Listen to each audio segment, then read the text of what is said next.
You're watching Action News Now. Storm Tracker weather. Coverage you can count on. We now have meteorologist Patrick Wright joining us back once again with your forecast. Well, we have some smoke sticking around outside for this evening, so if you have any plans, keep that in mind. Try to limit your time outdoors, especially if you're out towards some of the foothills and the mountains. That's where we're seeing some of the most smoke, but out towards the valley. This is looking from the South Oroville camera. This is what we have, some smoke starting to filter down towards the surface, but most of it is up in the mid to upper levels of the atmosphere. As I mentioned, though, that could change as we head into the rest of the evening. As I mentioned, smoky skies sticking around even into tomorrow, but we will have the addition of some mid to high level clouds also coming around tomorrow. However, look at that. We'll be back into the 80s as we head into this upcoming work week. So we have the heat, or the dangerous heat, that's just left the building that we had last week. Now let's break down some of the smoke. Here's what we have for this evening. At the surface, this is what we have, just some haze across most of the area. We will see some smoke beginning to settle down towards the surface, so that's something we'll have to keep an eye on tonight as the sun just isn't mixing the atmosphere as much.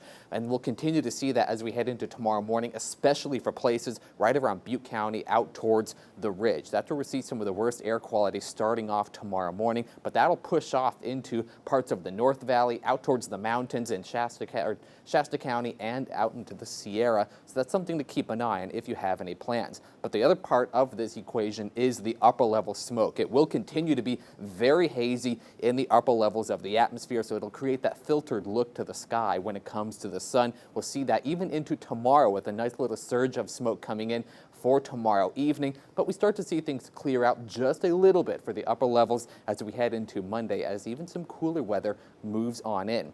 Now, when it comes to the clouds, we actually have some clouds to show on the maps of the Futurecast, which hasn't been seen in a while.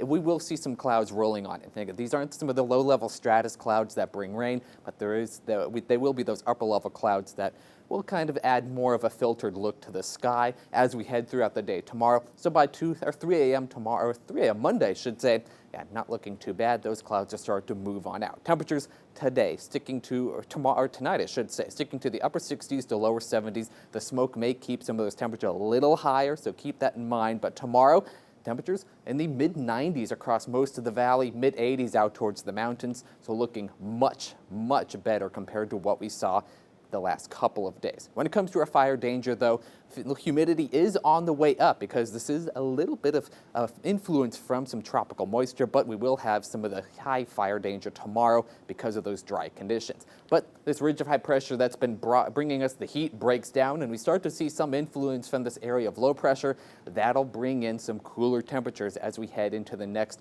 several days. On the map, we are on the 7-day. We have temperatures returning to the lower 80s on Wednesday, so it'll be much better, much cooler, and much better to stand outside and enjoy some of the sunshine out there. Reading just sitting a little higher into the mid-80s, so it's not too bad sitting in the warm conditions as we head into Wednesday, Thursday, and Friday, but a slight rebound in the temperatures to around 90 degrees for Reading as we head into next weekend. So it's looking much better for the next 7 days.